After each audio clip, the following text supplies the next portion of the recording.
What makes us human? Where do we come from?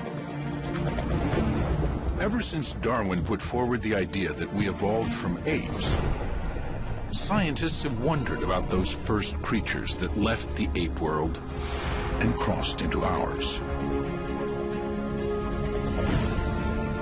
In the last 50 years, fossil finds have filled in some of the many blanks in the story of our evolution. But the bones of our ancestors are few and far between, allowing only glimpses of how we slowly changed over millions of years, from ape to human. Now, in South Africa, in caves dangerously deep underground, 2 new species of hominid, our human ancestors, have been found. There it was, right there. One of the most spectacular early hominins ever discovered lying on the surface of a cave. And not just a few bone fragments. It's everywhere. Here, there are thousands. It's just absolutely incredible the amount of bone that's coming up. Ah, beautiful. The first thing that came through my mind was Howard Carter's anecdote about opening Tutankhamun's tomb. It was Lord Carnarvon in the back saying, you know, what do you see? And Carter says, things, wonderful things. I'm going to give this off to John. Yes. We have found a most remarkable creature and a most unexpected one. So we need a new kind of language to talk about this. These bones could finally bring our past into focus. What story will they tell about how we became human? A new light shines at the dawn of humanity. Right now, on this Nova National Geographic special.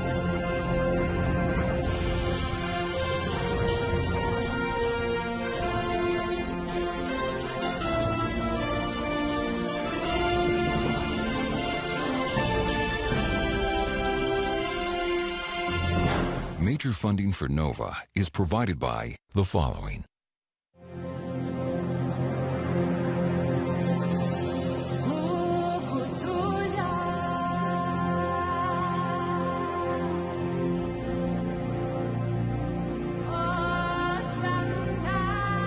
The high plains to the northwest of Johannesburg have been called the cradle of humankind. In the 1930s and 40s, fossil finds here gave us the first important glimpses of our earliest ancestors. Then, for decades, the discoveries seemed to dry up. It looked like the cradle of humankind had little left to offer. Go get him. Good luck. Happy hunting. But now, from deep caves in the cradle come 2 new discoveries that could reshape the understanding of our ancient past. What is it? It has teeth. It's so solid. There aren't just hundreds of bones. There are thousands of bones. I had never seen or dreamed of anything like the richness of this site. Bones that may end up illuminating a critical million-year period in our evolution that has long been a mystery. There's a big gap in the fossil record with only a few little fragments. The fossil record suggests that in that gap lies the dawn of humanity, the birth of the genus Homo.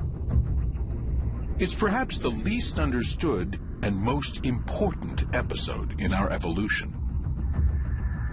Before it was the world of Australopithecus, an ape-like creature with a tiny brain. Lucy is the poster child for the Australopiths. She walked upright, but belonged to the world of the apes. If I were to see an Australopithecus at the end of a football field, I would probably call the zoo and say, hey, an ape has escaped. The upper part of the body in Australopithecus is in general very apish. Go down, look at the pelvis, very human-like. An Australopithecus is sort of like a bipedal ape. If you went back in time and saw them walking around the savannah, you would see animals that stood up and walked like we do, but they would have been smaller in body size. Their brains wouldn't have been as big, so their heads would have looked smaller. Their jaws and teeth were very large. The fossil record suggests that somewhere between 2 and 3 million years ago, these ape-like australopiths evolved into the first recognizably human species, Homo erectus. They have big brains and small faces, adaptations for using tools. If I were to see, say, Homo erectus at the other end of a football field, I would probably call 911 and say, oh, there's a wild man here, and, you know, somebody should put some clothes on him. So what went on in the transition from Australopithecus to Homo erectus? For years, the only species that filled that gap was a creature called Homo habilis. But so little of it has ever been found, the origins of the genus Homo have remained an enigma. The greatest mystery facing paleoanthropology today is to try to understand how, when, where the transition from Australopithecus to Homo occurred. And what we don't know is what happened between Australopithecus and early Homo. That's one of the big mysteries right now we're trying to solve. The prize would be to discover fossil remains that could tell us about that mysterious transition. And now, they may have found some.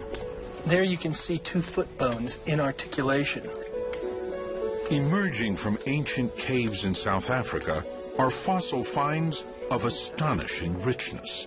And not just fragments, but virtually complete skeletons. In the very first block that we had a portion of the mandible, the lower jaw, and we had a collarbone and one of the bones of the forearm. So that was really, really exciting. She's in there.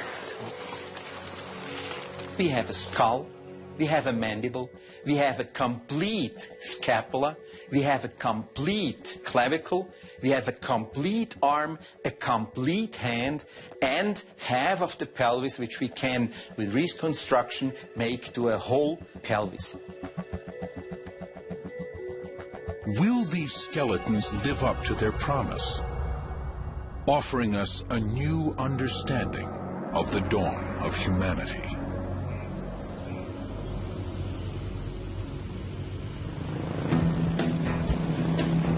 In August 2013, South African Pedro Boshoff was out of work.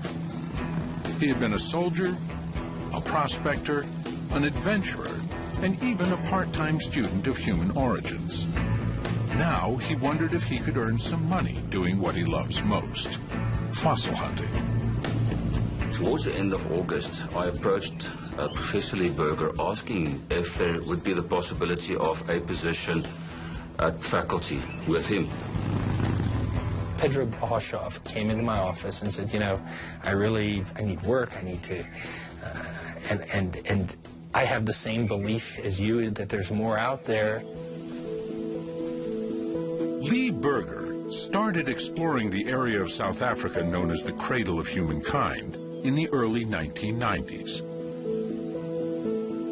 After 18 years of searching, he had found only a few isolated fossils. That's not unusual in the field of paleoanthropology. These early human fossils are probably the rarest sought-after objects on Earth. We in paleoanthropology sit in one of the few fields that probably have more scientists studying objects than there are objects to study. In fact, the vast majority of people who do what I do will never find a single piece of one of these early humans. And if they do, it's going to be an isolated tooth. Probably 80 to 90% of our record are just little bits of isolated teeth.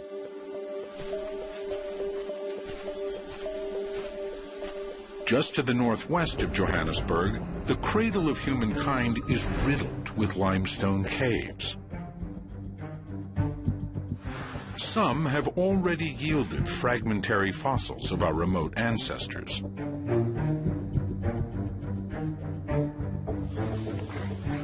Lee was convinced there were more discoveries to be made.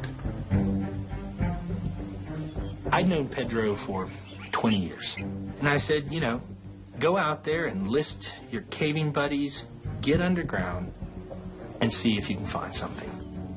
And so I bought Pedro a motorcycle so he could move around out here. Basically what he wanted me to do is to go through the cradle area, locating and finding fossils.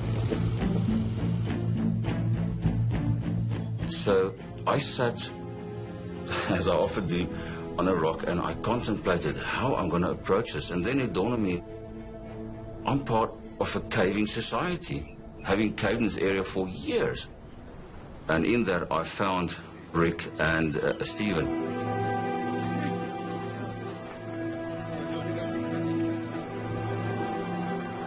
I asked them to systematically work their way through caves and holes towards the east of the cradle while I was busy working in the west.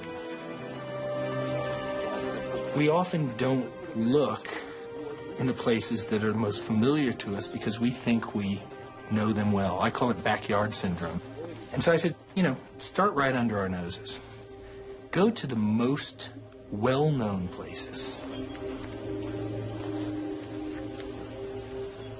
On September the 13th, 2013, Rick and Steve decided to look into a cave system they thought they knew well.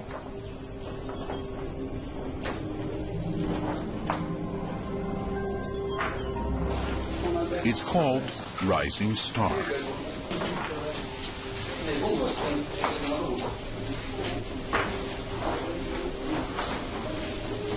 It's an amazing cave. It's got a bit of everything. There's tight squeezes, some great climbs, beautiful formations.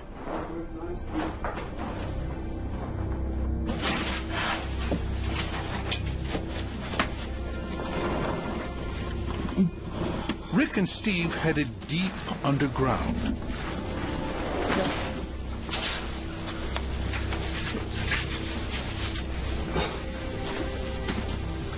Wanted to show Rick a great climb in the cave called the Dragon's Back. We climbed up there. And in the process of taking some video of the formations at the top of it, Rick wanted to get past me.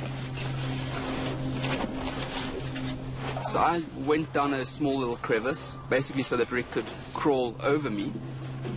I was just getting out of his way. And as I went into it, I noticed that there's still a little bit continuing down.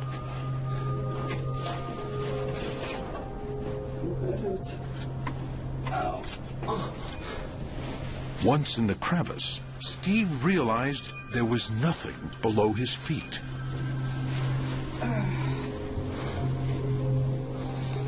He squeezed himself further down.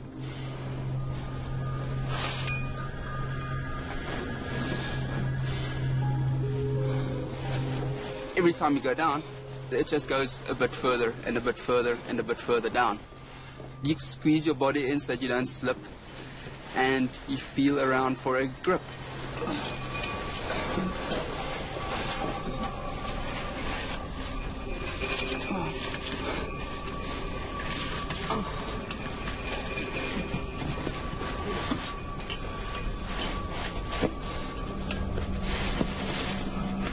So my legs were dangling down this last little bit, and you don't feel anything below you. And the only way to climb down is actually to lower yourself as far as possible. Just keep on lowering yourselves until you literally, your arms are almost fully stretched out, and then you start to feel a couple of rocks that you can actually put your feet on.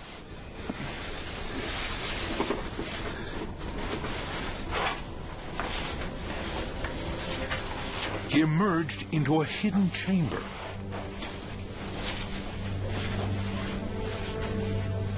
He called for Rick to come down and join him.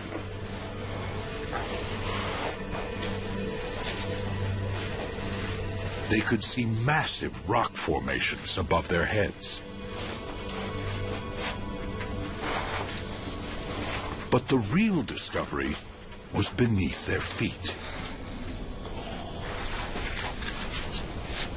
The floor of the cave was littered with small bones. We saw at first one bone lying around. We looked a bit round a bit more, and, well, another bone. We actually spotted teeth in the rocks and realized we actually had found something. Followed by a skull in the ground.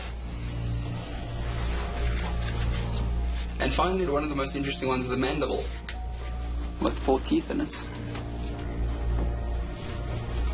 Rick and Steve had no idea what type of bones they were looking at, but they seemed intriguing. They took pictures and decided to show them to Pedro. And I will never forget when he came to me with the photos, put it on the computer, and the first thing I noticed was the jaw with the teeth. And I realized this is definitely a hominin. So needless to say, I called Professor Berger. He didn't answer his phone, and we decided we're going to drive to his house, because now we were all excited, bubbling, of course. Arriving at his home, I rang the bell, and when he answered, my words to him was, "Lee, you really want to talk to us?" Pedro says, "You're really going to want to let me in." And, 9:30 at night and dark, but I could hear that emotion in his voice. And they flipped open a computer, and I saw something I don't think I ever dreamed I would see on a computer screen. A lot of swearing at first. Apparently that's his reaction when he sees fossils. But yeah, no, he immediately identified it as a hominid. And that was a mandible of what was clearly an early hominin. The teeth just perfect. The next picture had a skull in it of a hominin. I could see it in outline. There were bones everywhere. They take every one of them I could see in the image were hominin. I was a bit in shock because it all went like a car crash for me. It really did, black and white, and I have only visual, not audio.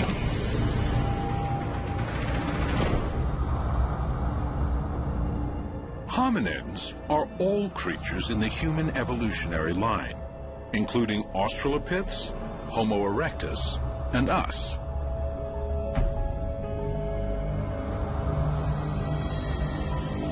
When his shock faded, Lee immediately turned his mind to the question of what type of hominin this might be.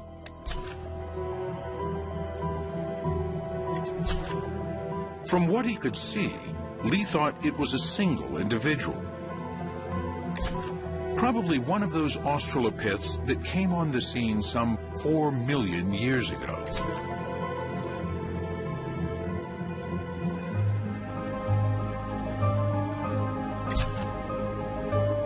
The photos were hard to make out. Lee wanted to know if the bones in the Rising Star Cave were similar to fossils he had discovered 5 years earlier. That was in a different cave just 10 miles away, also in the cradle of humankind. It was Lee's first big find. The story all began on August 1st, 2008, when I came into this valley following targets, which were these trees above my head that I could see on Google Earth. I walked up that old lime miner's trackway, which wasn't quite as clear as it is today, mostly overgrown. I came into this grove and found this little hole. The little valley was called Malapa. Lee thought he knew it well. It was a Friday. Lee's 9-year-old son Matthew and his dog Tao were with him. I stood at the edge of this pit and said, "Go find fossils." And with that, Matthew raced off into the bush here. I thought he was going to go chase giraffe or zebra or something like that with Tao in tow. And a minute and a half later, he shouted, "Dad, I found a fossil."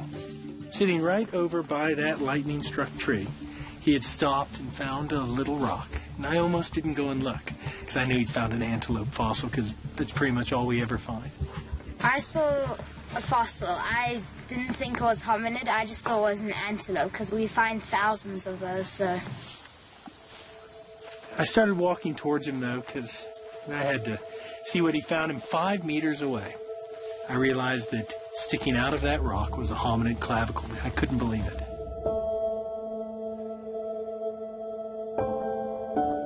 I took the rock in my hand and I was turning it, trying to think what else this could be.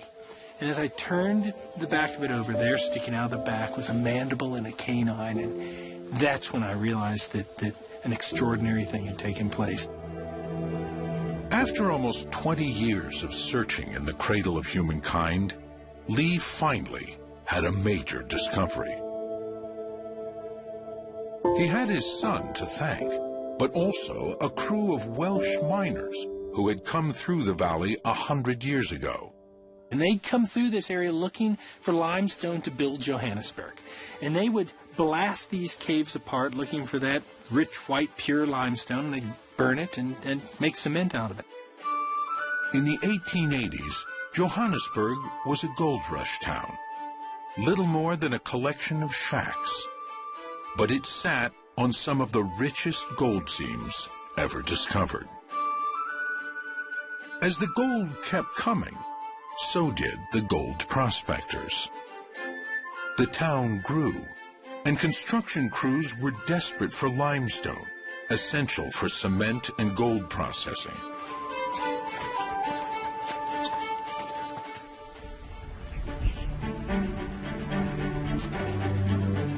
Lime miners combed the high veld outside the town, looking for seams of limestone.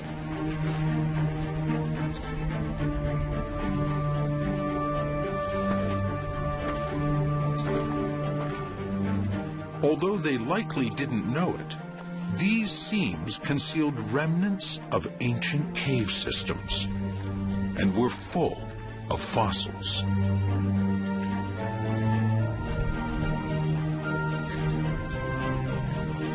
When they found the limestone seam at Malapa, they laid their charges as usual.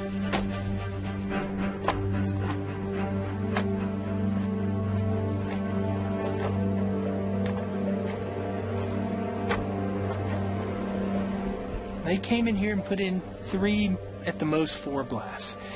One right below me here, one over in the side, one over there that I can see.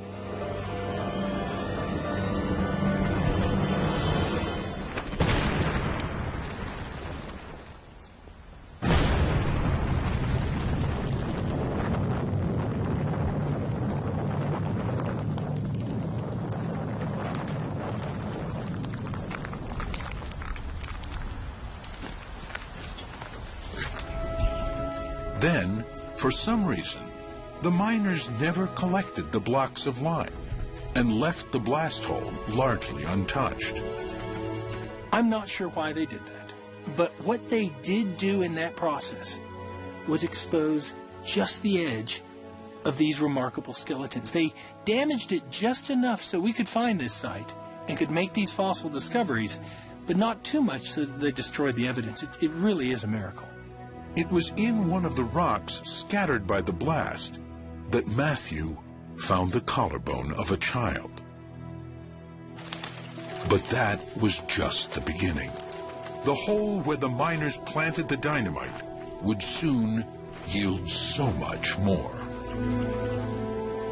It was only once I had the permit, we came back on September 4th, a whole bunch of us, that we spent all morning looking here, and we found nothing. We were even thinking of leaving because we thought there wasn't anything here. That I stood over on the other side of this pit, looking down into that pit, and I saw something sticking out of the rock right down here. And what I saw stunned me.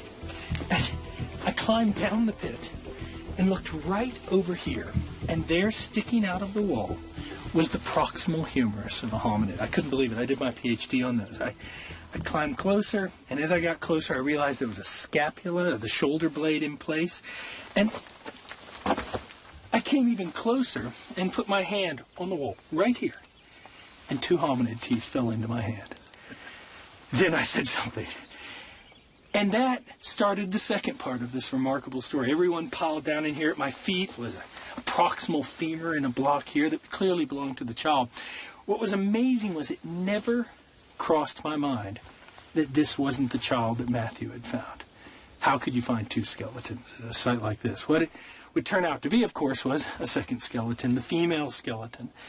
The child would be laying right here, just lying in position here, and it would turn out that there were other skeletons here. There's one sitting over there. There's a baby just above me here, and who knows how many are in front of me here.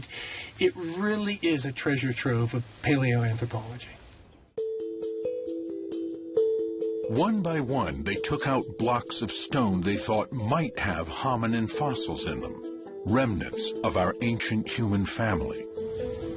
The blocks were all taken back to the University of the Witwatersrand. At the medical school, Lee's wife, Jackie, a radiologist, ran the blocks through a CT scanner, allowing the scientists to peer inside. Higher. There you go. Okay, that's good. Yep.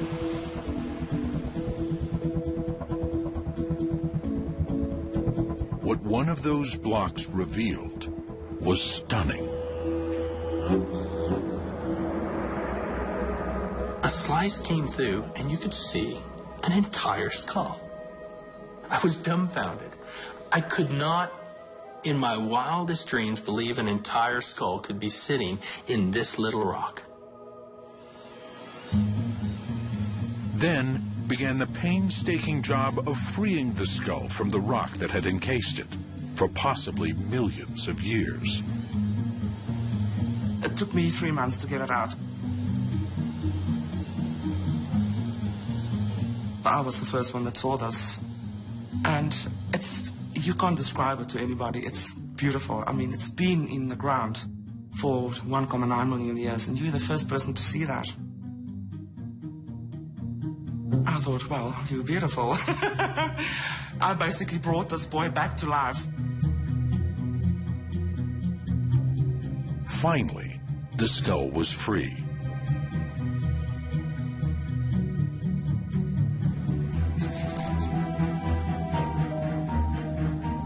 Its small brain and forward-projecting face made it clear that it was an Australopith. But details of the teeth and other parts of the skeleton made it unlike any found before. Many types of Australopithecus once walked the Earth between about 2 and 4 million years ago. Lucy is known as Afarensis. There's also Australopithecus africanus. This appeared to be an entirely new species. Lee called it Australopithecus sediba, after the waterhole near which it was found. In the local language Sutu, sediba means wellspring. The team was able to radioactively date the limestone layers in the cave with great precision.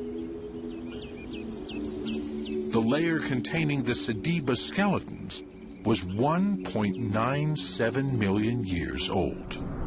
That makes these creatures among the last of their kind, living right at the end of the fossil gap between Australopiths and Homo erectus. Here at last was a creature that could tell us something about that transition. And the bones were not just fragments. Here were two remarkably complete skeletons, a female and a child. Still encased in the rock at Malapa are fragments of at least 3 more, waiting to be excavated. This made sediba the most complete evidence ever found for what was going on at the dawn of humanity. The Australopithecus sediba fossils are some of the most spectacular skeletons known for early hominids. They're absolutely amazing. We don't get 2 bones associated with one another very often, much less several bones, much less partial skeletons. So that makes these fossils really special. Sediba was exciting from the get-go. Right away we knew that we had parts of the skeleton and we had parts of the cranium, which helps us figure out who this animal is. So that was really, really exciting. And initially these upper limb bones looked very primitive. So we knew that we were dealing with something that looked like it would be a good climber, kind of an ape-like creature.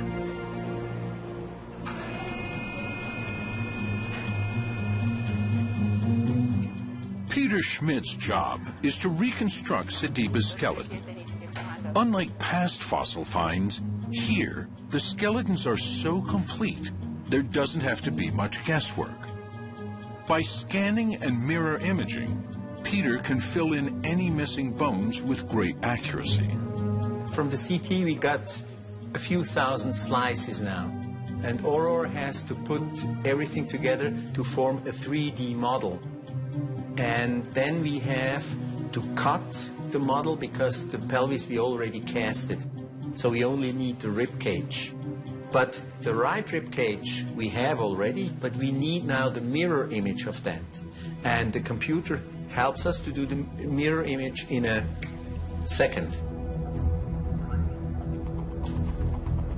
Layer by layer, a 3D printer then slowly prints the rib cage in fine plaster.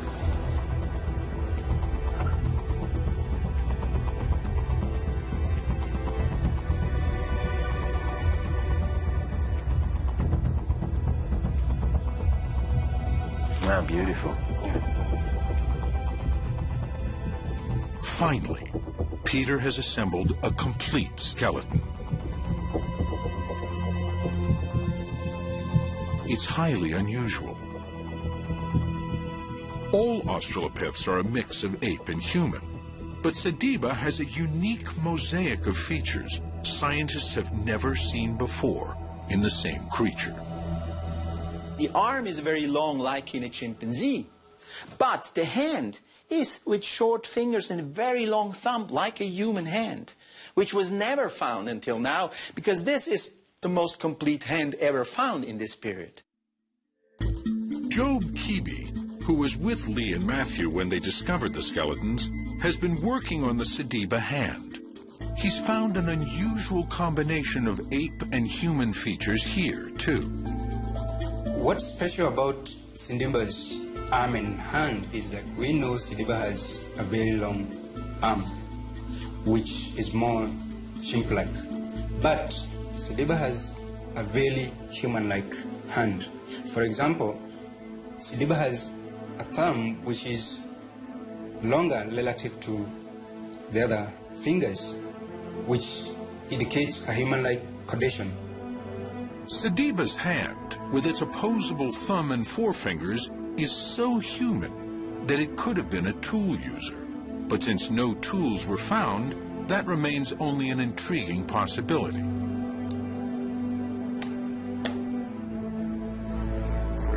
From the reconstructed skeleton, paleoartist Victor Dieck can start to create a lifelike digital painting.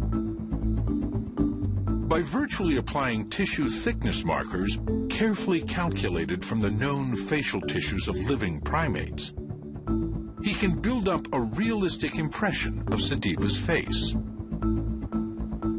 Once that was all done, I have now gone ahead and created a body for it. And if you want to see, we can check all that by going transparent and making sure that the bones and everything line up in the proper spaces. So here we have a concept reconstruction of how Sediba potentially could look like. The step from there to a lifelike digital painting is a short one. Finally, for the first time in almost 2 million years, the face of Australopithecus sediba looks out on the world once again.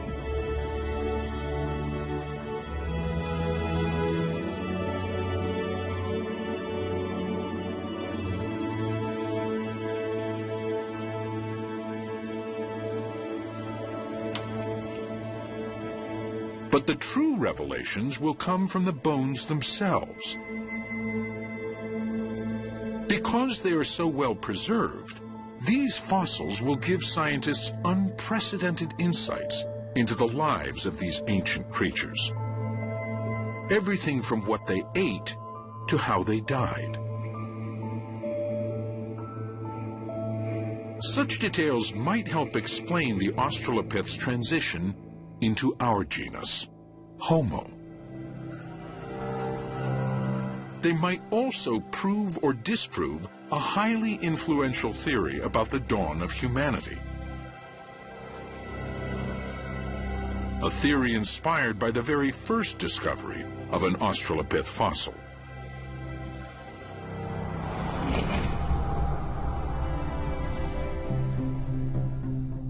The year is 1924.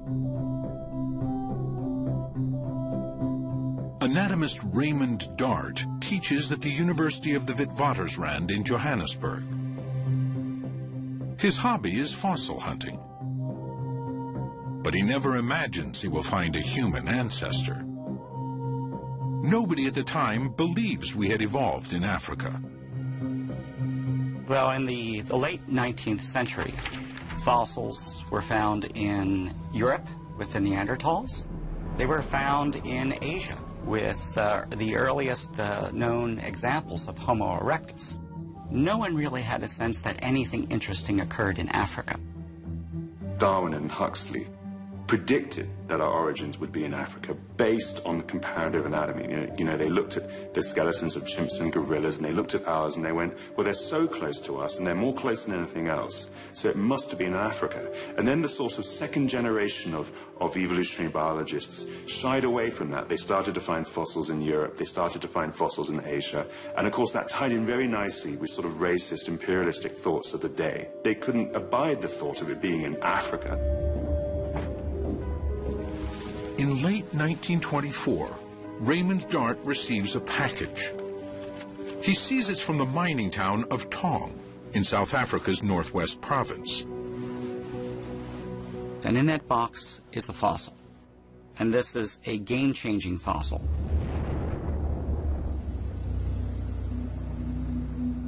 It's been sent to him by miners who noticed what looks like the skull of a small ape encased in the rock.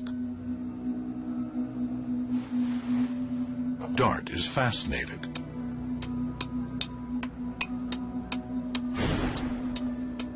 He begins the long, laborious process of revealing the mysterious skull. He can see that it is the skull of a child, but like no child he has ever seen before. It has ape-like characteristics, but also some very human ones. And so as he cleaned this fossil and he saw the hole on the bottom of the skull where the spinal cord enters the brain underneath, that he had something like a two-legged walker on his hands. And this he named Australopithecus africanus. And what that means is southern human of Africa. Dart rushed into print with his find. He claimed it was proof that we evolved in Africa, just as Darwin had predicted. He was unprepared for the firestorm his theory unleashed. The Tong child sparked an incredible revolution. Up to that point, everyone said, let's look to Europe for our ancestor. It was unthinkable that anything as important as the emergence of humans could have happened in Africa. Raymond Dart was a feisty guy, and when he was pushed back by the British intelligence here, he became faster, more aggressive in terms of his defending of his views. Most scientists disagreed with him. He really was seen as an outsider, but it absolutely set the ball rolling for one, paleoanthropology as a field in Africa, and two, vindication of what Darwin and Huxley had predicted with actual fossil evidence. It showed once and for all that our origins were in Africa and only in Africa, and that's huge. It totally changed the field. Dart was sure he had discovered the missing link between apes and humans. But it wasn't enough to know what they looked like. He wanted to know how they behaved. What sort of creatures were they? He understood that these great questions about our ancestors were also questions about ourselves. The reason we're interested in our own ancestry, I think, is the reason that you or I want to know who our parents were and who our grandparents were or great-grandparents were. Because somewhere in us we realize that there's a little bit of them in us, and so to understand the quirks of our own behavior and why we do things, if not just why we look the way we do, comes from that ancestry. Paleoanthropology is just that in deep time. We're looking way back. And so we're looking at the things, the sort of little bits and pieces that drive why humanity is like it is today. Raymond Dart was building a theory about how the Australopiths, our ape-like ancestors, became human. His ideas about the dawn of humanity were the touchstone for thinking about our origins for generations. In the 1940s, more examples of Australopithecus began to be found. And a key site not only had fragments of Australopithecus, but also the bones of many other fossil animals. And Dart noted that these bones were broken in a special way. Dart became convinced they were weapons made by our primitive ancestors. Was this the key to what first made us human?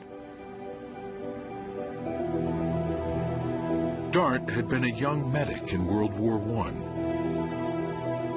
He had seen firsthand the barbarity humans are capable of. It made sense to him that the origins of humanity were steeped in blood. Raymond Dart's experience in the World War may have colored his interpretation of what these bones and teeth meant. You know, it gave him a view of sort of the dark side of humanity and the violence of humanity. And he came up with this idea that Australopithecus had figured out that bones and teeth were hard and could be used as weapons to kill other animals. This sort of killer ape theory of early humans.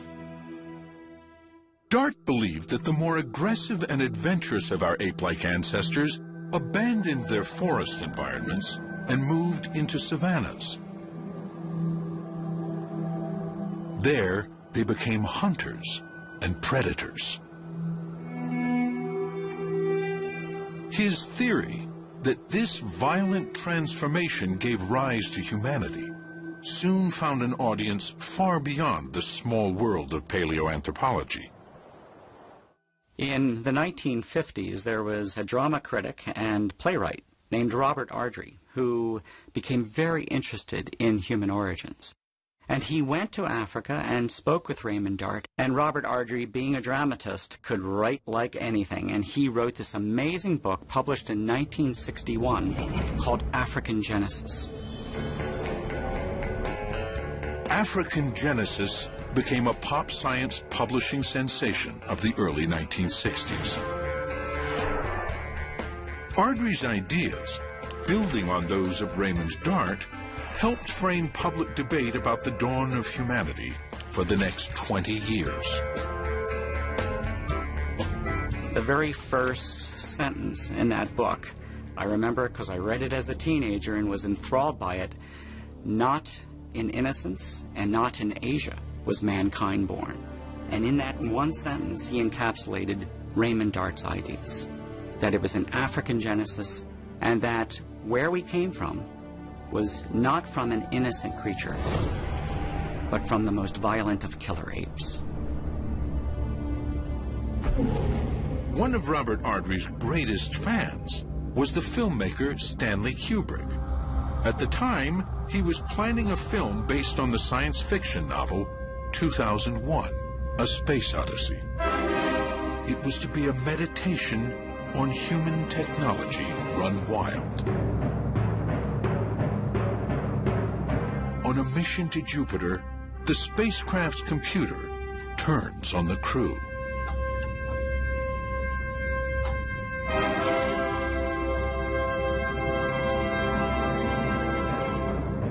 At the beginning of the film, our ancestors discover the first technology: weapons.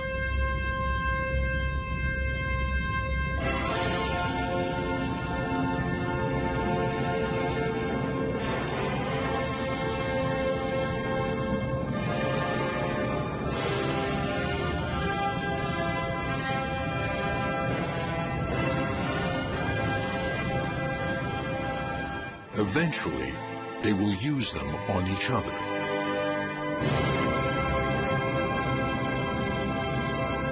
This was the dawn of humanity, imagined by Dart and Ardrey. And so this sets up then for Kubrick the same conflict that Dart felt. For Dart, that first weapon explained the emergence of human beings, while at the same time it explained the atrocities of the 20th century. Are we killer apes at heart? Is this what we will discover about our ancestors at the dawn of humanity? The discoveries at Malapa may finally provide evidence to support or refute Raymond Dart's theory. The Sediba skeletons are so well preserved, they give the scientists a unique glimpse into their lives. And that's the story we're really after. How did these individuals really live out there in the environment? What did they do on a daily basis? Whether they were so-called killer apes or not can be seen in what they ate. The first direct evidence comes from their teeth. At the Max Planck Institute in Leipzig, Amanda Henry is analyzing calculus, or tartar, fossilized along with Sediba's teeth. Calculus is what happens when the bacteria in your mouth form a film on your teeth. So it's this very thick, layered, heavily mineralized material that forms around your gum line and on all sorts of surfaces of your teeth. And as it forms, it traps bacteria and proteins and remnants of your food inside. Just like the tartar dentists remove from our teeth, the calculus from Sediba's teeth provides a snapshot of what they were eating. So once I have the calculus here in this little powdered form, I'm going to dissolve it in a little bit of a weak acid. And then we're going to rinse that acid off, and hopefully what we'll be left with is microremains with this mineral matrix removed. And then we'll look at that under a microscope and see if we can identify what was in the calculus. Amanda can see what Sediba was eating when she discovers phytoliths, the microscopic remains of plants. Well, this is a phytolith that we recovered from the calculus of the Sediba individuals. And we have a couple of examples here, all from different plants that this individual ate. Here, at last, is evidence that will help support or disprove Dart's theory. Well, this is the first time that we've had direct evidence of the kinds of foods that any Australopith ate. We've had proxy information before, we've had sort of vague categories where the food's harder or tougher, but this is direct evidence. That's exciting. What Amanda can see trapped in Sediba's tartar are microscopic remains of many different plants. We have phytoliths from grasses. We have phytoliths from the bark or woody tissue of plants, and we have phytoliths possibly from fruits. So all the evidence suggests that the foods that this individual was eating were coming from closed forested regions. So eating fruits, maybe chewing on stems, eating the grasses that are growing in that area. The tooth evidence from Sediba indicates a diet very similar to today's chimpanzees. While they may have eaten some meat, there's little to back up Raymond Dart's theory that they were killer apes.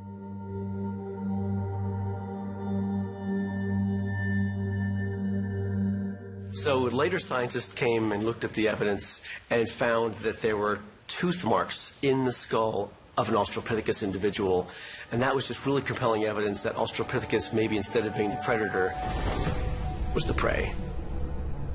So our ancestors, or the early hominins in South Africa, were the victims rather than being the carnivores that Raymond Dart wanted them to be. The caves in which he was finding not only the remains of human ancestors, but the remains of many, many, many other animals, which he thought were being consumed and devoured by our ancestors, were actually all the victims of predators and carnivores who were pulling all of those animals into the cave. It seems Raymond Dart's vision of our ancestors as the first killer apes, so famously portrayed by Stanley Kubrick, was wrong.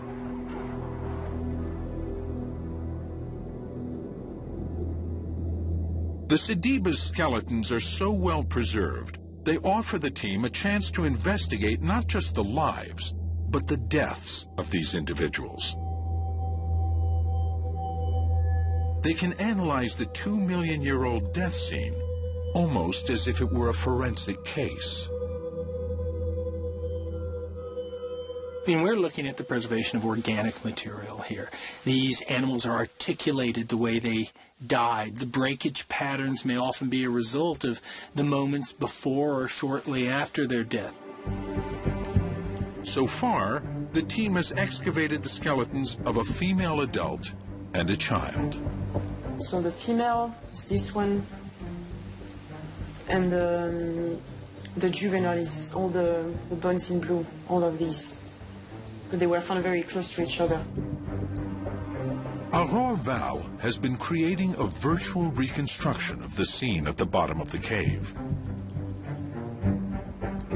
Besides the Sediba skeletons, there are the skeletons of many other animals, too. How did they all get there?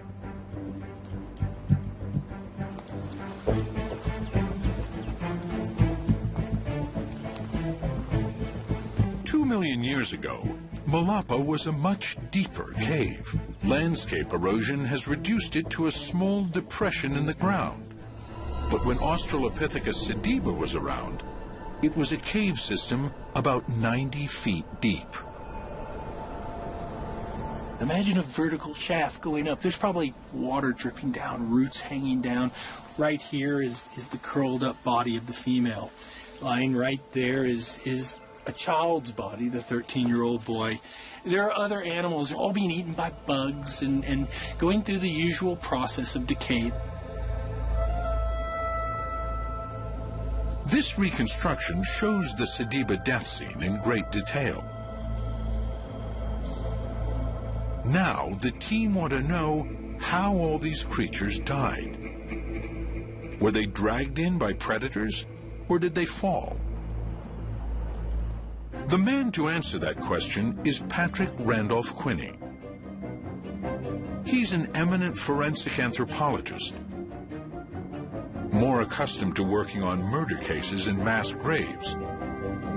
I'm involved in looking at homicides, involved in looking at the forensic identification process. So unknown remains, giving them back their identity and their name. That's what I do for a living. The skull of the child is the first piece of evidence. This is this fracture here. And it's a fracture that's actually separated part of the body of the jaw, and it runs up through the tooth. And basically, if you're in an impact, you jar your teeth together, and you create compression on the tooth row, and that provides force, or generates force, which goes down to the tooth roots. And what this has done is actually split part of the corpus apart. So it's actually damage consistent with, effectively, an impact on the jaw, and the energies come from the teeth out into the bone around it. And that only happens mechanically with fresh bone. So this individual was still functioning skeletally when this happened. The mandible fracture is a green fracture that happened when the bone was fresh, at or around death. It would be consistent with a fatal fall. The fractures to the forearms are even more telling. Then if you look at MH2, she's got a fracture that runs through the body of this joint, where it articulates in the elbow with the humerus, with the bone of the upper arm. There are also other fractures associated with the wrist in this portion of the ulna and this portion of the radius.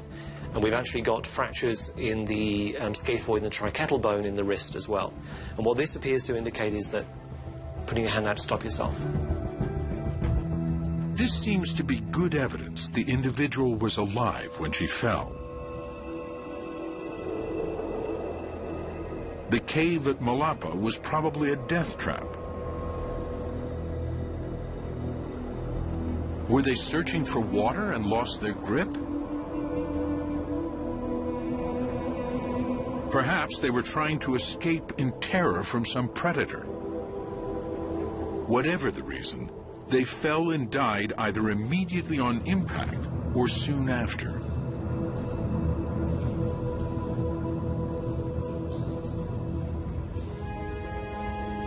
It appears that mud then buried the bodies, and as it hardened, kept them from disintegrating. This is why they were so well preserved. Then began the long, slow process of fossilization, in which all organic material in the bone was replaced by minerals. Today, the Sediba fossils are still yielding insights into the Australopith world of almost 2 million years ago. But the most tantalizing question of all is still unanswered. How did these primitive creatures evolve into more advanced human ancestors?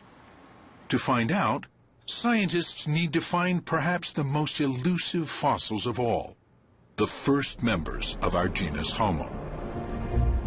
For decades, the only fossils that came close were the fragmentary remains of a creature called Homo habilis, handyman. In the early 1960s, fossils discovered from Olduvai Gorge in Tanzania by the Leakeys led to the definition of a new fossil species in our evolutionary tree, Homo habilis, handyman. And what was significant about that is that stone tools were connected with what Leakey proposed as the first human, a member of our lineage, the genus Homo. Like most scientists at the time, Louis Leakey thought our evolution was probably a gradual linear process, a single chain of species becoming progressively more human. He decided the key event that made our ancestors cross the threshold to humanity was not the invention of weapons, as Raymond Dart believed, but tools. Since Homo habilis seemed to be the first tool maker, he declared it the first member of our genus, Homo. Here at last was the link between the ape world of the Australopiths and the human world of Homo erectus. So there was always this gap between Australopithecus and later members of the genus Homo, like Homo erectus and Neanderthals, and we didn't really know what species in that gap would have looked like. And then along in the 1960s, along comes Homo habilis, and it's slightly bigger brained, it's probably a bit more bipedal, and of course it had these stone tools associated with it. And it was argued very strongly to be a contender for early Homo, and it was instantly controversial, and it's still controversial to some people today. It's a bit of a mess. Because it became clear, probably in the 1990s and moving into the early 21st century, that Homo habilis, we really didn't know what that was. One of the main reasons for classifying it as human was that it was found with tools. But that is now looking less like a defining characteristic of the genus Homo. We now know that even the more primitive Australopiths had the capacity to use stone tools. Zariah Lemzeget, who discovered a 3-million-year-old Australopith called Dakika Child, has found what he believes to be evidence of stone tool use in the same period.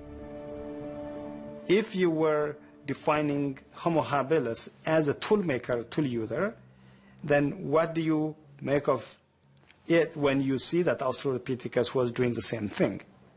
We know that there is rudimentary stone tool use, not stone tool, but stone use among living chimpanzees. The confusion surrounding Homo habilis has grown.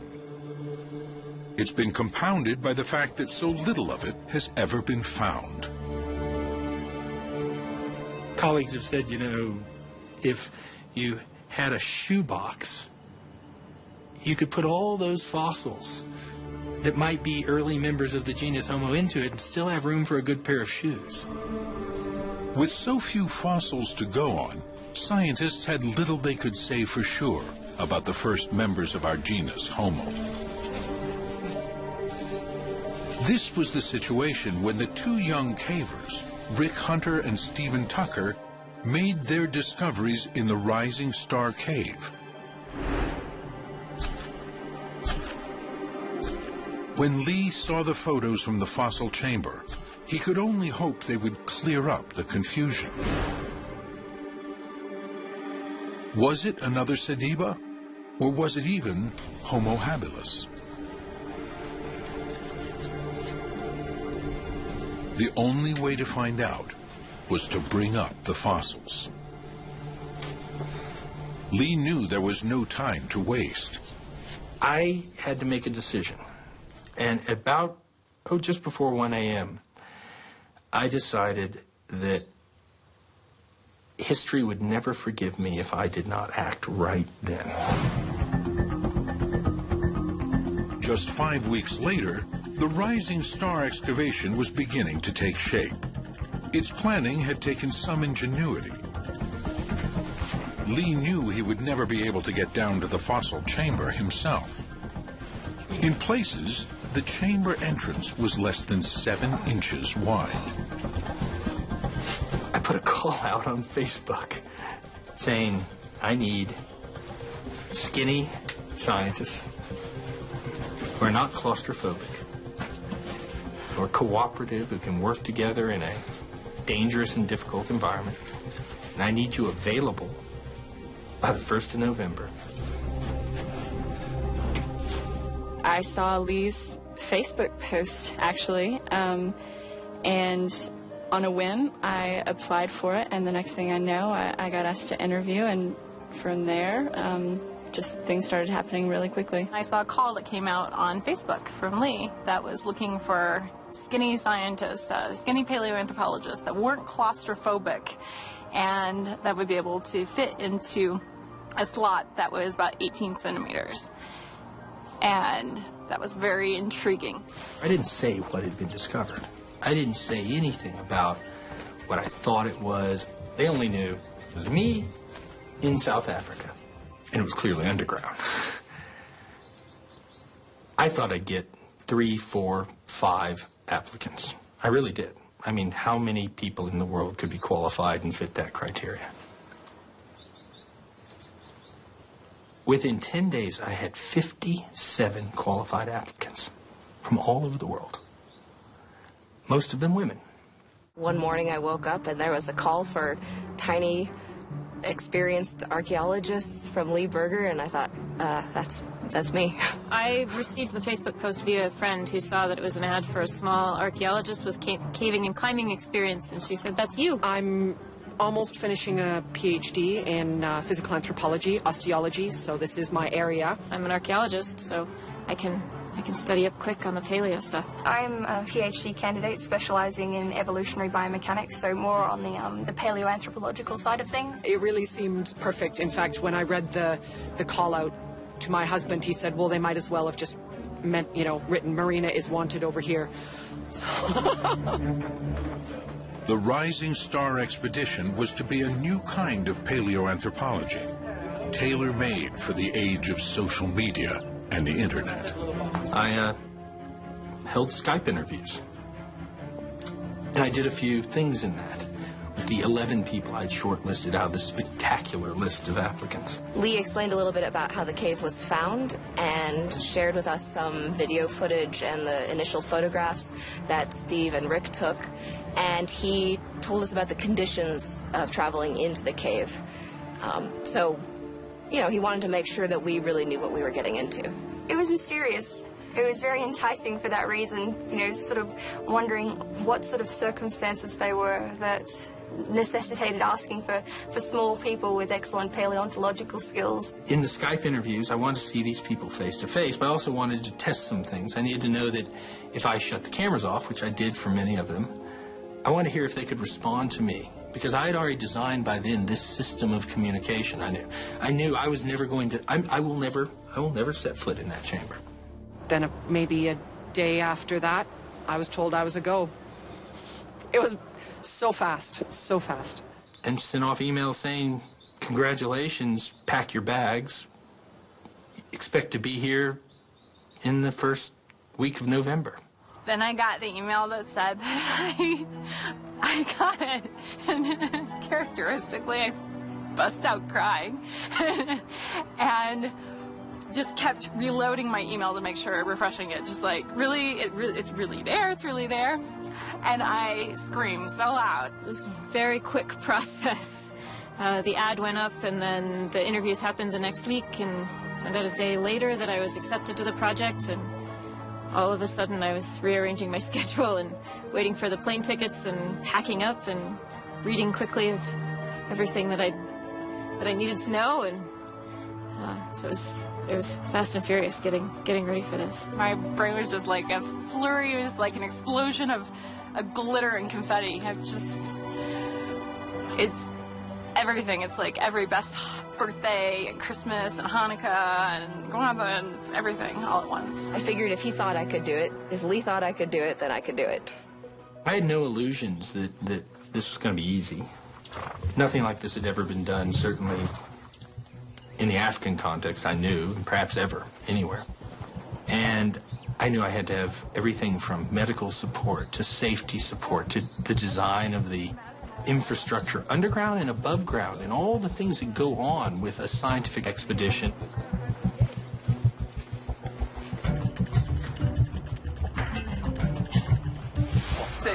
Yeah, let's get it back.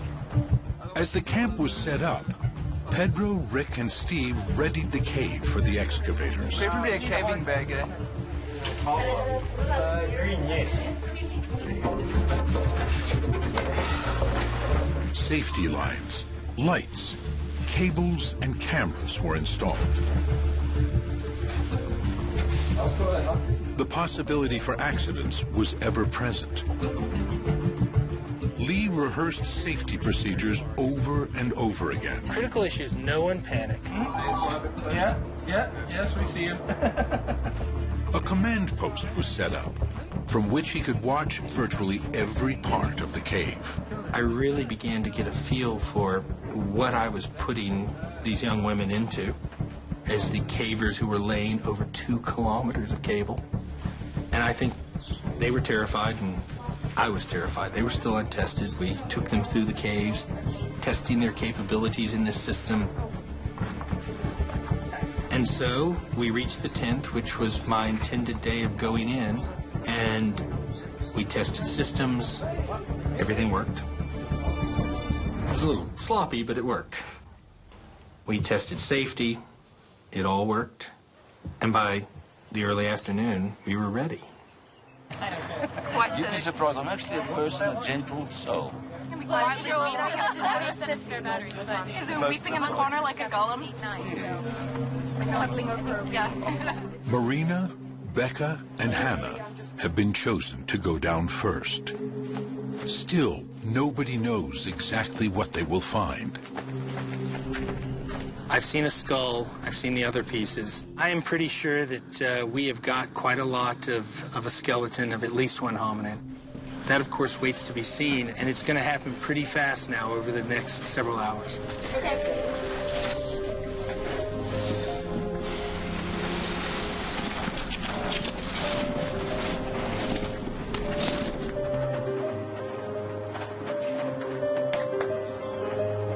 Anxiously watched by Lee and the team in the command post, Marina, Becca, and Hannah make their way deeper and deeper underground.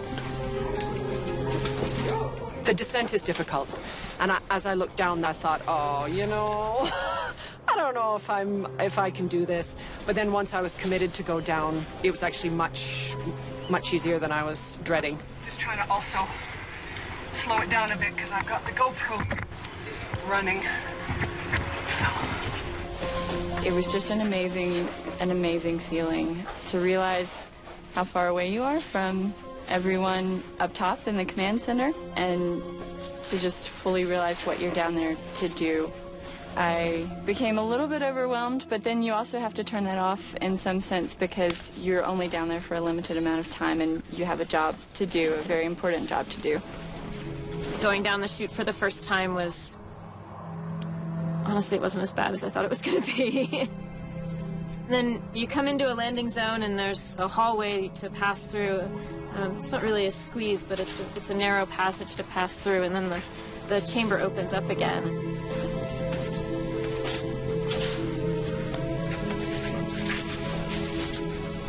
This is the entrance to the cave here. So you start by descending down, a fairly narrow shaft and some tunnels. You get down into an area here. This is what we call the Superman crawl, which is a very narrow crawl. You have to crawl on your stomach for about 3 meters. Then you enter into another chamber. This is what we call the Dragon's Back. So that's the ridge climb with the sort of 4 or 5 meter drop on either side. You get up to the top of Dragon's Back and you end up at the top of the chute, which is another sort of tunnel access that then you start the 12-meter descent into the chamber. And so that's this area here. Once you drop into the chamber, you're actually just in a landing zone. It's another sort of antechamber. You then go through another passageway into the main chamber, which we call UW-101, or the fossil chamber. Marina is the first to enter the chamber. There was a little bit of trepidation, I have to confess, and a lot of excitement to be the first of the advanced scientists to go into the cave. The first thing that came through my mind when I went through the final slot into the actual final chamber was Howard Carter's anecdote about opening Tutankhamun's tomb. I think it was Lord Carnarvon in the back saying, what do you see? And Carter says, things, wonderful things. And it was that feeling. God, this place is beautiful.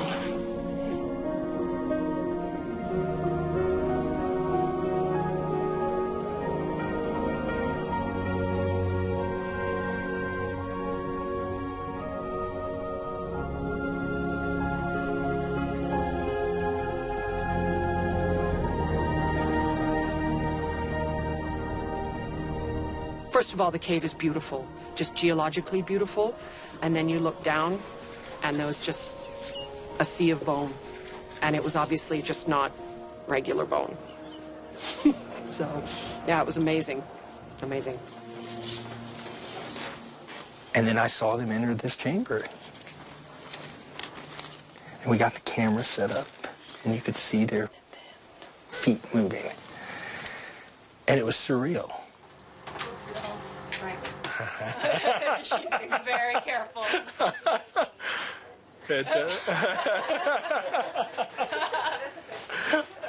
Fantastic. There we go. Skull is being flagged. You can see the skull here. She's now flagging the mandible. And then the process started. The process of doing science began. So we'll put pin number 1 right beside the mandible, and that's where we'll concentrate. Okay. Okay, das ist super. Okay, thanks. Bye.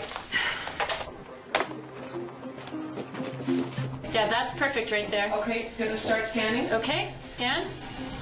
The first foray into the fossil chamber lasts only a few hours, enough time to start scanning and flagging bone fragments, as well as to test the safety systems. Okay, how did that go? Let's see. It's mapping right now. Finally, it's time to bring up the first precious fossil, the mandible. They're coming. Yeah, I see what looks like a mandible in the middle there, on the right. That looks fantastic.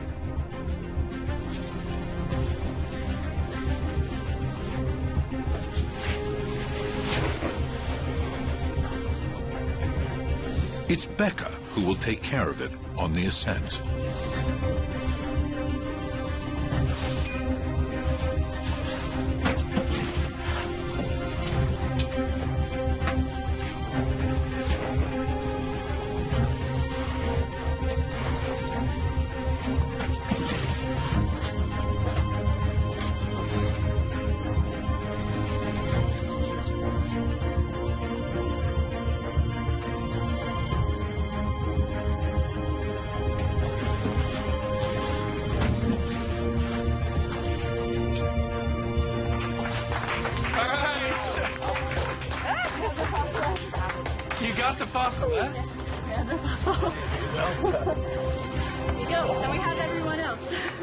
Everyone's out. Rick's out safe. They're all out. They went out. Well done. And so first their safety and that they were out was just this enormous emotive relief. And then the sense that they'd actually got this thing. So now I was going to see for the first time what all of this was about. And when they opened that little box and we unwrapped this thing that they collected, every great idea we had went out the window. Gone. You know, suddenly we didn't know what we had.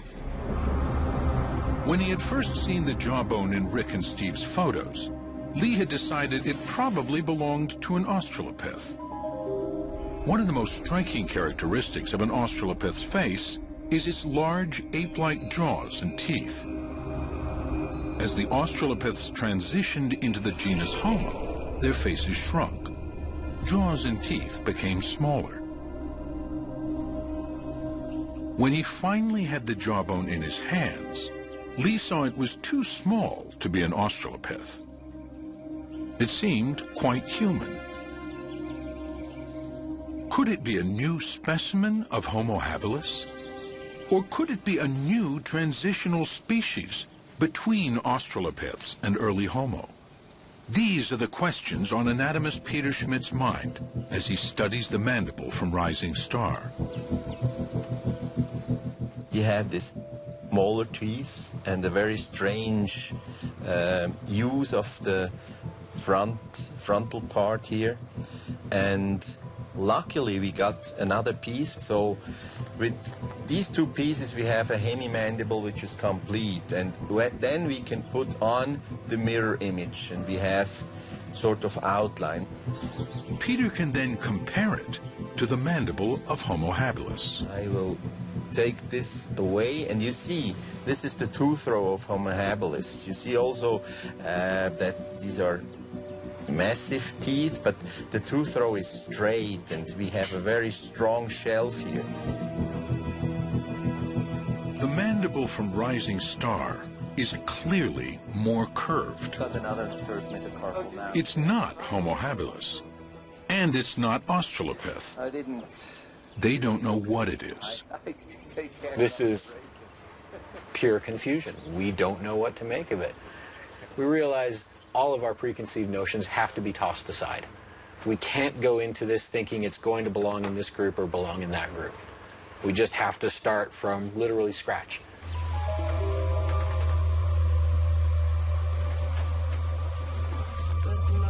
The team hopes that as more fossils emerge from the cave, the confusion will clear up. It's so solid. There is reason to be optimistic. Each descent reveals more bones. Where once they thought there might be one individual, they now see evidence of a whole lot more. It was probably a couple hours into the first day when we realized it also wasn't one skeleton. Another femur. Femurland. I remember right, it started with a second femur from the same size. And since there's never been a three-legged hominin, we knew there were two.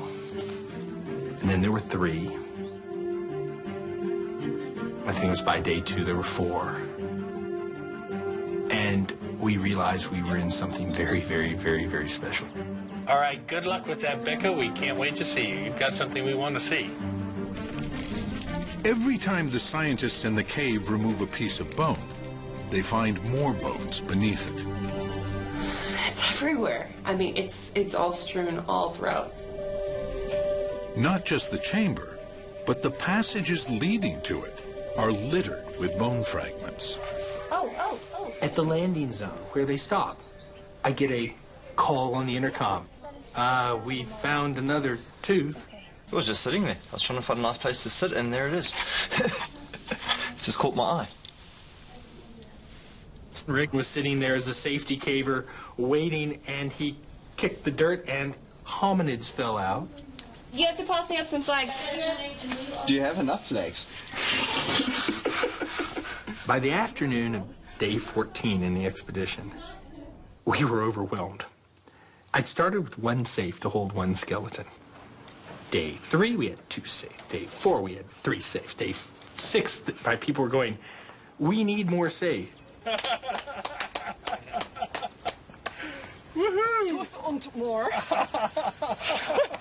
I don't know whether you should hug me for someone finding something in the other spot. Oh, yeah. By day 14, as we would get fossil after fossil, we were getting 40, 50, 60, 70 elements a day. All that was flashing through my mind as I was doing that was that famous scene in Jaws where Roy Scheider is chumming. They haven't yet seen the shark. And he's sitting there chumming, and all of a sudden this gigantic shark appears. And he goes, we're going to need a bigger boat. We're going to need a bigger safe. It's extraordinary. I think this year at Christmas, I'm just going to hang one of these instead of a stocking. As the fossils accumulate in ever greater numbers, a picture of the creature of the rising star cave begins to emerge. This is part of a juvenile pelvis. Yeah, that's the issue. Yeah. That is the issue. Thigh and hip bones tell them it was an upright walking biped, but its gait was primitive. From what they can see of the exposed skull, it is small, not much bigger than a chimp's. I have to tell them to leave that alone. But the teeth and jaws seem more advanced, homo-like. Yes, that is. The team's excitement grows.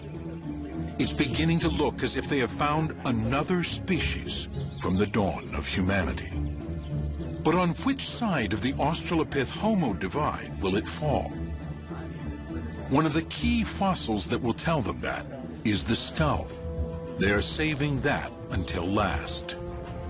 Distance is perfect, and I can see marker 2. Record? Recording. In the meantime, another extraordinary fact is becoming evident. There are no other animals in the cave. All the fossils are human ancestors. This is unheard of.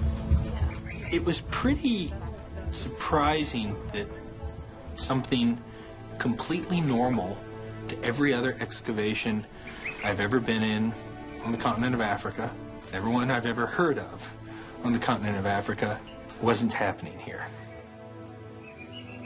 We weren't getting anything else other than hominins. When early hominins are discovered in caves, they're always found along with the bones of other animals that have either wandered in and died or been dragged there by predators.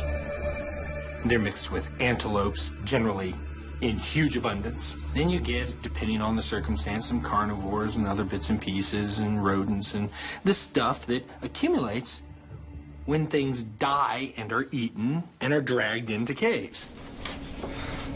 Apart from the bones of a solitary owl, there's not a single other animal in the Rising Star chamber, only hominins. So how did these creatures get in there?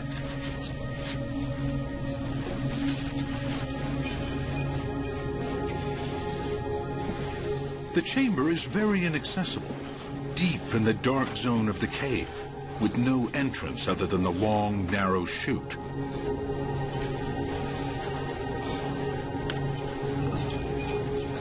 the team believes it likely was just as inaccessible 2 million years ago.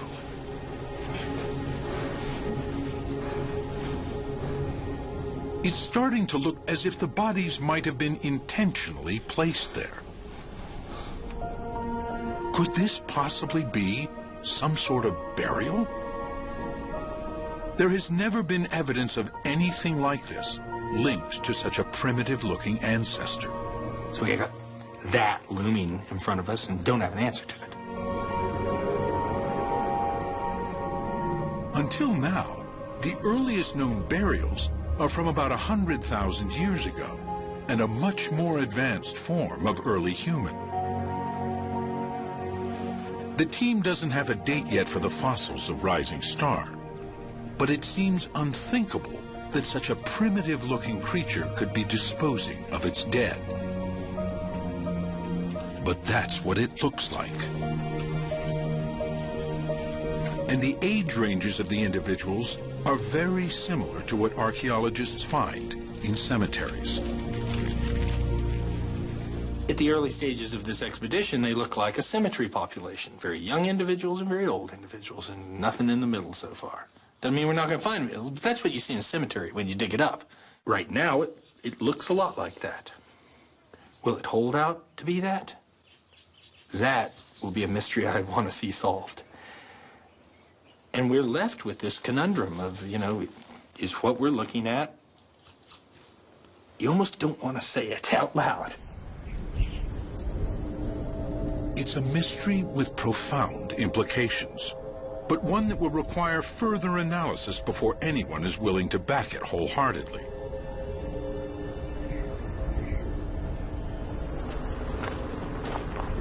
The excavation is now approaching its third and final week. Wow.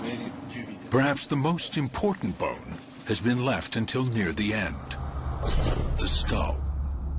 Its shape and the size of its brow ridges will be crucial in telling them whether the creature of Rising Star is Australopith or Homo, human. We're going to go ahead and bite the bullet and take that skull out, okay? Yes, good. If only because it gets it out of the way. Yes, I know. It's like... Not because you want it out or see it, right? A couple of reasons we want to get it out. One, the skull can tell you a lot. It can tell you cranial capacity. You start getting an idea of the shape of the skull. Is it Australopith-like and pinched in the front, or is it rounded, more like a human, or is it something in between? Does it have a sagittal crest and neck? We want to see that skull. I have no way of... And also the skull was probably the most complex initial extraction. It's fragile. It's a thin piece of bone. It could break apart. We needed to know whether we could get something like that out. And we needed to get it out, see what was underneath it.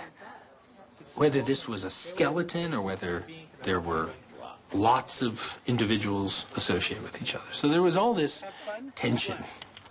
And it was a lot harder to extract than we thought. Oh, I'm sure you'll find plenty. All right. Stage on in after her. Good luck, everyone. Have a blast, huh? Thank you, will do. All right. Let's get you something here. Go get them. Good luck. Happy hunting. Thank you. Enjoy topside.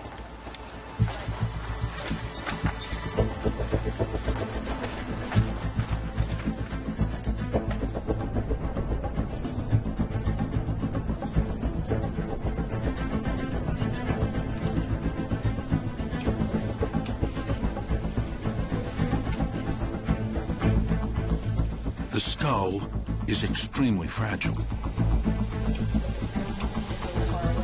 The team carefully scans the area immediately around it. And then, I guess that's it. How big? Yeah, those are perfect. Then, they begin the laborious process of removing every tiny fragment of bone surrounding the skull. Oh, we've got medium bags now. Yeah. Finally, they delicately scrape away the dirt to release it. We're done for the season.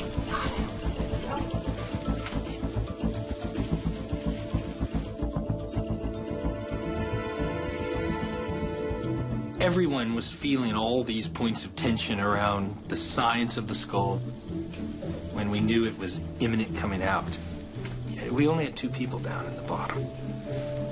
and they were working on it, Becca and Marina, and working and working and working, and finally, and we kept trying to call them out. They wouldn't come out because they knew they were that close to the extraction, and eventually it did come out. That's it. That's it. So fragile. With everyone holding their breath, praying that it doesn't break, the skull fragment is finally lifted and delicately placed in a box.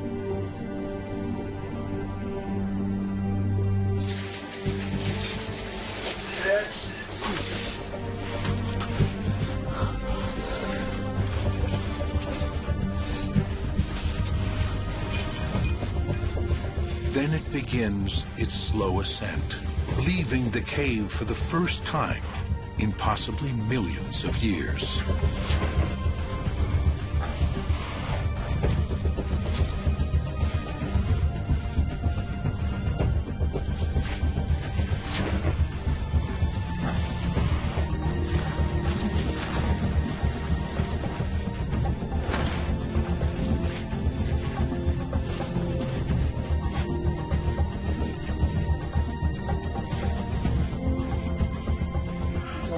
Yeah, that's right. He's holding the box, so he can't do this. He's got to be much more careful than that. Yeah. All right, there it is. All right.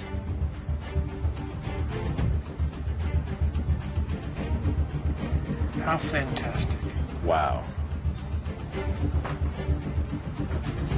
And all of those scientists piled back in, all of the people who spent so much time and so much energy coming to this moment went back in there. And they lined up in the most difficult places, up the dragon back to basement, where they knew there was a risk that it could get damaged. If dropped, it could get destroyed. And this huge team effort occurred as they handed this off from one to the other, as it moved its way from this dark recess where it's been for however long it's been, to the entrance of the cave, where those of us not privileged enough to be able to get into this system had to wait. Huge tension watching this passage on the cameras until there it was. There we go, folks. Let's go get him. Great moment.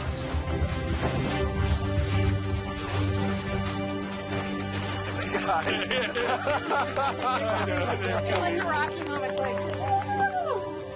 there's so much wonder. No one's bored. No one's too academic to hold it in. Everyone is just brimming with childlike excitement. Would you hate me if I took this before I hugged you? Please take it. Oh, well done. I don't even want to hug you without me. I'm going to give this off to John. I'm constantly sitting there and stopping myself and going, oh my God, this is like, it's old. It's probably the first time this fossil has seen the light of day or in millions of years. And so I'm continually sort of having to stop and just think for a moment and sort of revel in it. It's the moment everyone has been waiting for. They hope the skull fragment will be the telltale piece to identify the creature of rising star as either an Australopith or a member of our own genus. Looking at a left frontal. So it's this part, the orbit, and then part of the brain case just behind the orbit. And that is a very important piece. Large orbital ridges with indentations behind them would indicate Australopith. Smaller brow ridges with evidence of a more rounded skull would say Homo. We do have our genus. We do. We have our genus with that. This is indisputably Homo. Yes, yes. The team's verdict is clear. They have a new member of our genus. Did we do good? We did good. Oh, yeah.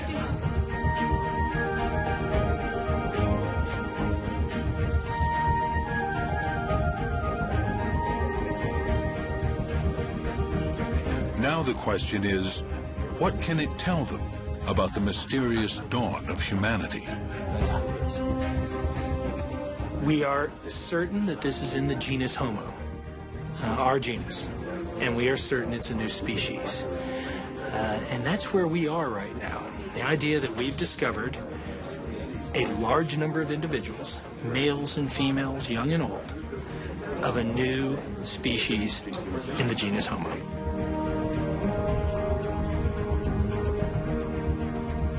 In the next phase, they'll have to piece together and analyze the rest of the fossil remains. Already they have almost 2,000 bone fragments from more than 12 individuals. The rising star discovery is one of the most startling and amazing discoveries in all of hominid evolution. To have that many fossils in one place is unprecedented and took everybody by surprise. The excavation was planned as a 3-week operation. As it nears its end, the scientists know they will have barely scratched the surface of what Rising Star has to offer. I had never seen or dreamed of anything like the richness of this site. There aren't just hundreds of bones. There are thousands of bones. It's clear. You can't blow on the ground and it doesn't uncover another one. They can't gently brush their hand across it and teeth and long bones don't fall out, usually of another individual. This is going to take a long, long, long time. As everybody goes home, the Rising Star fossils are carefully transported to the University of the Witwatersrand. It was here, 90 years ago, that Raymond Dart sparked a firestorm by declaring that the dawn of humanity was in Africa. It seems fitting that it is here, too, that the mysterious early humans of Rising Star will begin to tell their story. At a symposium 6 months after the excavation, researchers meet for an intensive analysis of the fossil material. They're in the analytical phase here. They're in the diagnostic phase. And it's been an experiment in, working together with bringing together some of the brightest minds on the planet with some of the most current data sets to analyze over 1,700 fossil hominin remains that we recovered only last November. And it's been fantastic to watch. I mean, it's this constant energy of science, and you can almost feel it in the room right now. We are total nerds. It's nerd heaven here, but it is an extraordinary experience. There's never been anything like this before in the field of hominin paleontology, to get a group of young, talented scholars together to bring their new techniques and their fresh outlooks on the record to newly discovered fossil hominin remains. This certainly never happened when I was a PhD student, and I would have died to have done this.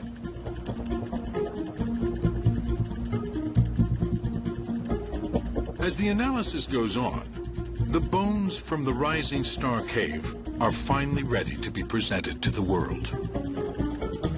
We've got a new species of early human in the genus Homo, and that's tremendously exciting. We've never had anything in that transition period between the late Australopiths and the earliest members of our genus in any kind of abundance, and boy, we have it in abundance now. To members of the team, the fossils suggest a creature unlike anything ever found before. We're looking at creatures that are human-like in their feet, human-like in their hands, human-like in their teeth. Everything that interacts directly with the environment is Homo. And everything that's sort of central, the trunk, the architecture of the vertebral column, the brain, those sorts of things are more primitive. It's like evolution is crafting us from the outside in. We've called the species Homo naledi. Naledi means star in Sutu, and we've called the chamber that the fossils come from, that still has fantastic fossils to be found, the Dinaledi chamber, which means the chamber of stars. Homo naledi is a strange mosaic of ape and human. small-brained and small-bodied, with chimp-like arms, but with human hands, teeth, small brows, and long legs. Probably a long-distance walker. Naaledi is a surprise in very many ways. It's got an incredibly tiny brain, a brain that's more than a third as small as a modern human's brain is. Yet it's clear when you look at the cranial shape, the dentition, the legs, particularly the feet and even the hands, that this thing is part of our genus. Here are creatures on the cusp of becoming human, but still very close to the Australopith world. It makes the question of how they got into the cave even more intriguing. It looks like they got in there because somebody put them there. Now, if we say that, you have to understand that's a very controversial thing to say. And so we approach it very conservatively. We can show that there's no signs of predation. We can show that there's no predator that accumulates only hominins in this way. We can show that they didn't all get there at once. We can show that there's not a flow of material into the chamber. And that's where we leave it scientifically. You know, we can say the best hypothesis we can come up with is they were put there. If this is true, its implications are far-reaching. They now know that the rising star hominin had a brain size in the range between 450 and 550 cubic centimeters. That's just slightly larger than a chimp's. So, if in fact the rising star hominins are purposefully disposing of their dead, we're talking about some small-brained hominins who are doing this, and that begins to change our thinking about sort of the cognitive attributes and the neural machinery that you need to engage in that kind of behavior. And that becomes really interesting. The accumulation of Homo naledi skeletons in the cave raises the type of big question that Raymond Dart wanted to answer. What type of creatures were our primitive ancestors?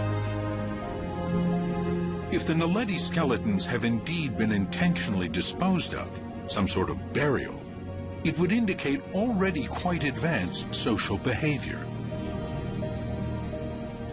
This fits with new ways of thinking about the transition from ape to human. Many scientists now believe that a key element of that transition was the growth of ever stronger cooperation and social bonds.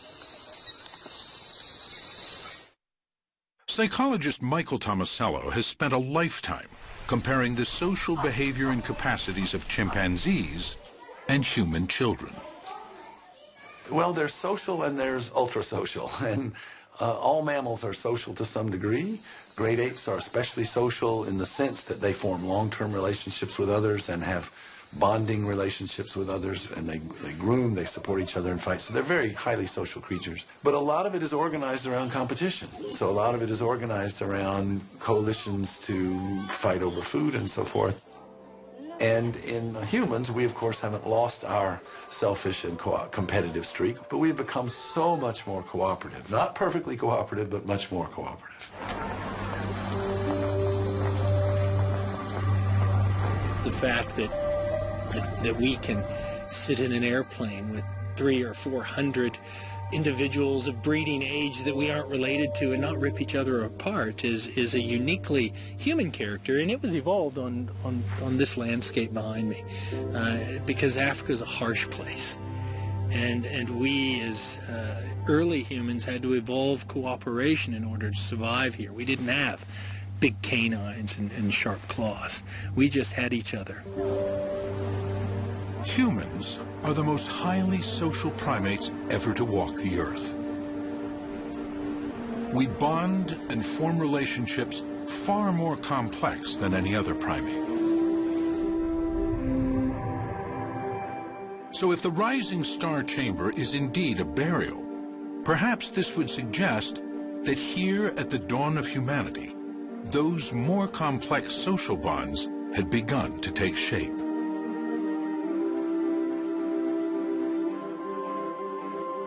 This possibility will generate fierce debate as other scientists weigh in.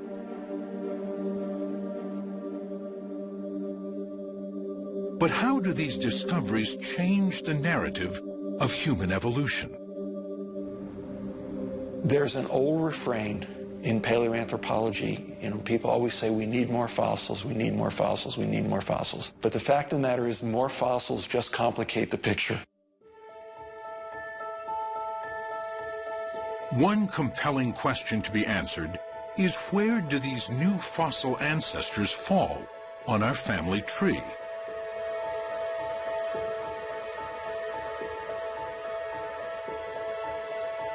Dating the fossils is proving to be difficult and complex. It will take time. The thing that's hard about it is we don't know how old those fossils are. And we can tell what they look like because we have so many of them. But if they're 3,000 years old, or if they're 3 million years old, it's going to mean a very different thing for how it changes our understanding of human evolution. Because we have a date, things are a little clearer with the Malapa finds. At 1.97 million years old, most scientists believe Sediba is too late to be a direct ancestor of ours. Our genus Homo was already established by the time Sediba came along. But even if Sediba is not our direct ancestor, it does show there were many different types of primitive ancestors living together at the same time. Okay, yeah, keep on. The quality of the material that Lee is uncovering is really phenomenal. Sediba shows that we had more than 2 or 3 species in South Africa 1.9 million years ago. It's a very interesting find. It shows that there were diversity. It's a beautiful material, but I don't think that Sediba was ancestral to our genus Homo. Whether or not they are our direct ancestors, the fossils at Malapa and Rising Star point us toward a new way of thinking about human evolution. We have a strong tendency to want to draw simple lines between species and make nice family trees. And we have to understand that that's our need, that's our desire, that's not necessarily the way that nature works. It's very natural to think about human evolution as a sort of family tree in deep time. But evolution is much more complex than that. Evolution is bushy. There are different experiments. Populations try different adaptations. They try different ways of being about the world. Paleoanthropologists talk about the bushiness of human evolution as a metaphor for the many types of early hominins and the difficulty of knowing which one led to us. But even that metaphor may not do justice to the way evolution works. Nature is messy, nature is complicated, nature does not really respect our desire to put fossils into neat bins and to sort of name nice, neat species. Both Sediba and Naledi have a mosaic of Australopith and Homo features. They seem to show that at the dawn of humanity, there were multiple evolutionary experiments with small-bodied, small-brained, upright walking apes.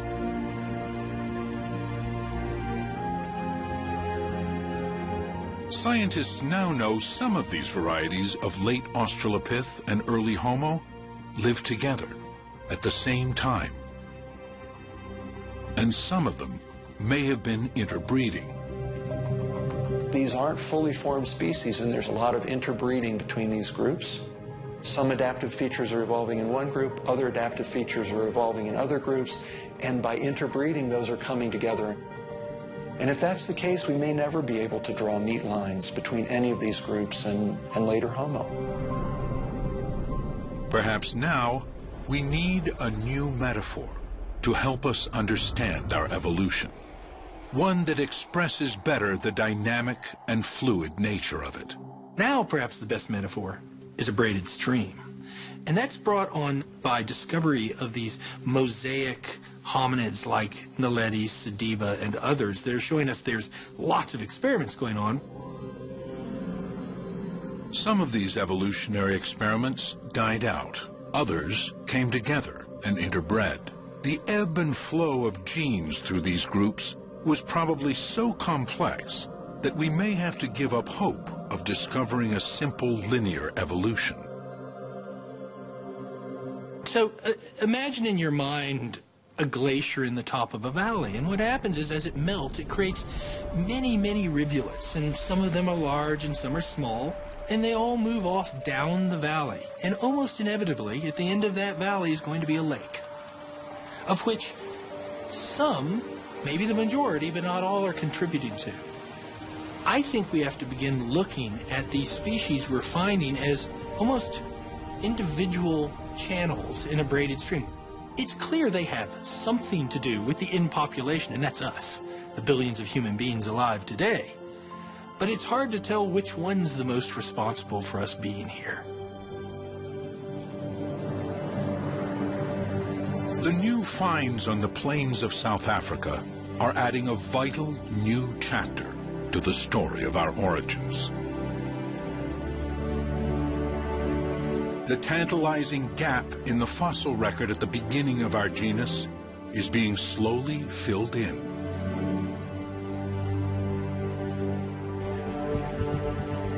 Finally, there is light at the dawn of humanity.